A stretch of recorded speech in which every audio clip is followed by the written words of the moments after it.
বিসমিল্লাহির রহমানির রহিম। সংগ্রামী উখিয়াবাসী, আসসালামু আলাইকুম। আপনারা জানেন আজকে কক্সবাজারে এনসিপি নামক একটা সংগঠনের মিটিং ছিল। আমরা এনসিপি কে গণতান্ত্রিক আন্দোলনে স্বাগত জানাই, কিন্তু সেই এনসিপির একজন তথাকথিত নেতা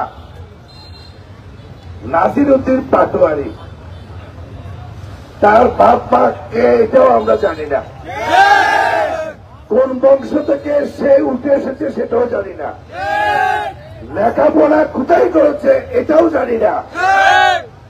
এই অনার্বাচীন একটা মানুষ আমাদের এই কক্সবাজারের সবচেয়ে জনপ্রিয় সালাউদ্দিন আহমদকে নিয়ে কুরুচিপূর্ণ বক্তব্য রেখেছে।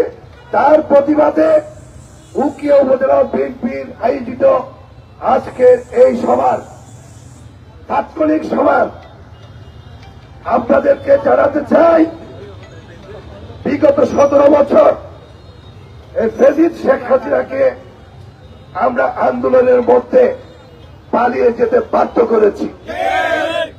আমরা শুধু বিএনপি নয়, বাংলাদেশের আপামর জনতা, ছাত্র, কৃষক, শ্রমিক সকলে মিলে আমরা এই শেখ হাসিনাকে পালাতে বাধ্য করেছিলাম। জুলাই বিপ্লব কোন একটা ব্যক্তি অথবা দলের ছিল না, আমরা সকলের গণতান্ত্রিক পড়া মানুষের একত্রিত একটা শক্তি ছিল জুলাই বিপ্লবের অন্যতম শক্তি। সেই জন্য এই জুলাই বিপ্লবের কথা বলে বিগত শেখ হাসিনার মতো তার বাপের গল্প স্বাধীনতার কিচ্ছা বলে যে অবস্থা করেছিল, আজকে এই তথাকথিত এনসিপির কিছু নেতা জুলাই বিপ্লবী বলে এই দেশকে একটা অস্বস্তিকর অবস্থায় রাখতে চায়।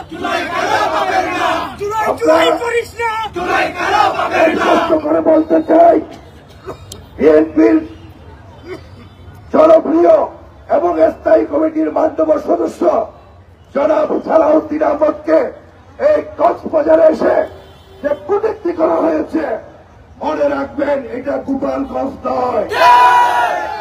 গোপালগঞ্জের মানুষ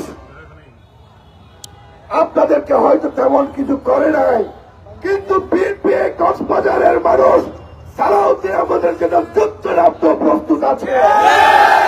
সালাউদ্দিন আহমদ কক্সবাজারের 28 লক্ষ মানুষের স্পন্দন। সালাউদ্দিন আহমদ আমাদের আবেগ, সালাউদ্দিন আহমদ আমাদের ভালোবাসা। এই সালাউদ্দিনের বিরুদ্ধে যদি কেউ কথা বললে তাহলে তার কণ্ঠ স্তব্ধ করে দেওয়ার জন্য কক্সবাজার বাহিনী প্রস্তুত আছে।